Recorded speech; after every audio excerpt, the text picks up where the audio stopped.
Bonjour à tous, bonjour Marine Le Pen. Bonjour. François Fillon reçoit cet après-midi les présidents de groupes parlementaires pour évoquer la menace terroriste. Apparemment, cette menace, vous n'y croyez pas beaucoup. Pour quelle raison? Parce que je trouve assez suspect ces déclarations tonitruantes de futurs attentats, quasiment décrits dans le détail. Ça rompt totalement avec la tradition de discrétion en matière de lutte contre le terrorisme. Je pense qu'on peut ne pas exclure en réalité une tentative de diversion du pouvoir pour tenter de faire peur et de créer une coalition du peuple en quelque sorte autour du gouvernement. Tout ça pour faire oublier les affaires, pour faire oublier le futur budget qui va arriver, qui va taper comme d'habitude toujours sur les mêmes, c'est-à-dire les petits, etc. Toujours sur François Fillon, il disait hier sur France 2 que Nicolas Sarkozy n'était pas son mentor. Est-ce que vous pensez qu'il prépare sa sortie du gouvernement ? Il est déjà parti depuis longtemps, M. Fillon. Le corps était là, mais la tête était déjà ailleurs depuis bien longtemps. Mais on voyait bien, pour quelle raison vous dites ça? Il ne dirigeait pas le gouvernement. Vous voyez bien qu'à chaque fois qu'il intervenait, c'était uniquement pour essayer de siffler la fin de la récréation, c'est-à-dire essayer de remettre un peu d'ordre dans le chaos gouvernemental, avec des ministres qui se tapaient dessus ou qui étaient en compétition de manière très voyante. On entend peu M. Fillon sur des sujets politiques. Alors justement, à propos de politique, demain il y a le projet de loi sur l'immigration qui sera présenté au Parlement. Est-ce que c'est un projet qui vous paraît utile ou pas ?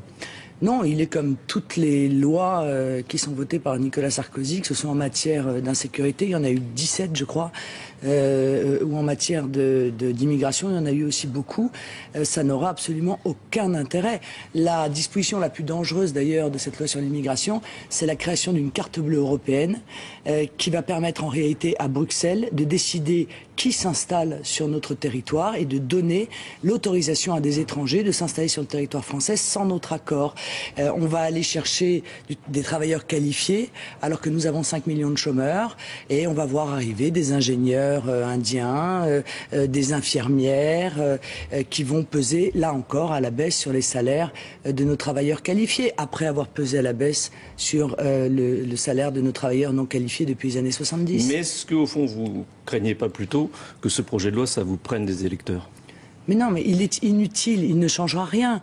Il ne change rien d'ailleurs dans la vision que Nicolas Sarkozy a de l'immigration. On continue à accueillir 400 000 personnes par an. On continue à naturaliser 140 000 personnes par an, c'est-à-dire 40 000 de plus que sous Jospin tout de même. Bon, on continue à voir affluer les demandeurs d'asile au rythme de 47 000 l'année dernière. 47 000. Et je pense que les téléspectateurs doivent savoir que par exemple pour les demandeurs d'asile, nous sommes dans l'obligation de payer leur logement pendant tout le temps de l'étude de leur dossier. La moyenne, c'est 19 mois. Est-ce que vous imaginez le poids financier considérable que l'ensemble de ces mesures font peser sur le porte-monnaie des Français? Sur la polémique autour des expulsions de Roms, est-ce que là, vous soutenez le gouvernement? Non, plan Rome, c'était le plan Com en réalité. Le gouvernement a plaidé, Nicolas Sarkozy a plaidé pour l'entrée de la Roumanie et de la Bulgarie dans l'Union européenne.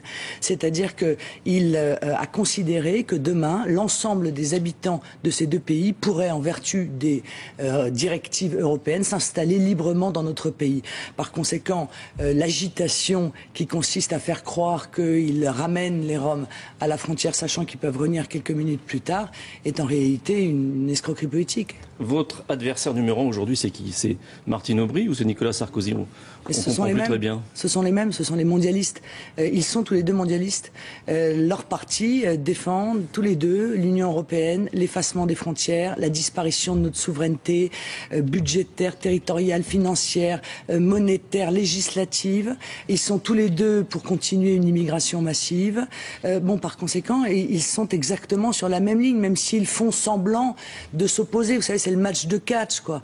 La droite fait semblant de taper, la gauche fait semblant d'avoir mal, mais tout ça, c'est du bidon. Ça veut dire qu'entre gauche et droite, vous faites aucune différence? Mais absolument aucune différence. Sur l'ensemble l'ensemble des grands choix qui mettent aujourd'hui la France dans une situation dramatique, ils sont d'accord. Et d'ailleurs, on le voit bien à l'Union européenne, ils votent systématiquement ensemble. Je crois que c'est 98% des directives européennes sont votées avec l'appui de l'UMP et du Parti socialiste. Ça veut dire aussi que dans les prochaines élections, vous ne donnerez pas de consigne de vote au risque de faire perdre la droite?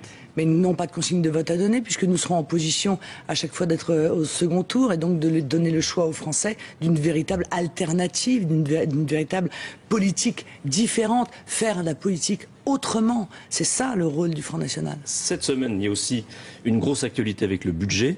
40 milliards d'économies décidées par le gouvernement. Est-ce que, franchement, ils pouvaient faire autrement? Oui, bien sûr, ils peuvent faire des économies ailleurs que sur les petits, comme d'habitude. Vous voyez bien que, une fois de plus, on se retrouve avec des choix de suppression de niches fiscales qui vont toucher les classes moyennes, qui touchent les plus faibles, qui touchent ceux qui entrent dans la vie. C'est le cas notamment de la suppression du soi-disant avantage fiscal pour les jeunes mariés, qui n'est pas un avantage fiscal, puisqu'en réalité, 2 foyers fiscaux deviennent 1. Donc c'est tout à fait naturel qu'on en tienne compte. Bon, mais parallèlement, les niches fiscales qui permettent aux très très gros revenus de payer, comme Madame Bettencourt, 10% d'impôt sur le revenu, celle-ci on n'y touche pas. Je pense notamment, excusez-moi, aux défiscalisations dans les dom-toms. Un certain nombre de grands patrons du MEDEF, grâce à ces dispositions, grâce à ces niches fiscales, arrivent quand même à payer 0 € d'impôt. C'est quand même très fort. Le bouclier fiscal, vous le supprimeriez? Oui, je pense qu'il faut supprimer le bouclier fiscal. Et qu'il faut supprimer l'ISF aussi. On a tout fait à l'envers, parce qu'il s'agissait de lancer un signal, encore une fois, aux amis du Fouquet's de Nicolas Sarkozy. Mais c'est vrai pour les individus, c'est vrai aussi pour les sociétés. Je trouve injuste et profondément scandaleux que les multinationales du CAC 40 payent en moyenne 8% d'impôts, alors que nos petites PME, PMI, TPE payent 33%. Bon voilà, c'est une philosophie injuste dans laquelle continue manifestement le gouvernement. Quand on vous écoute, on vous entend beaucoup parler des petits, de défendre les petits contre les gros.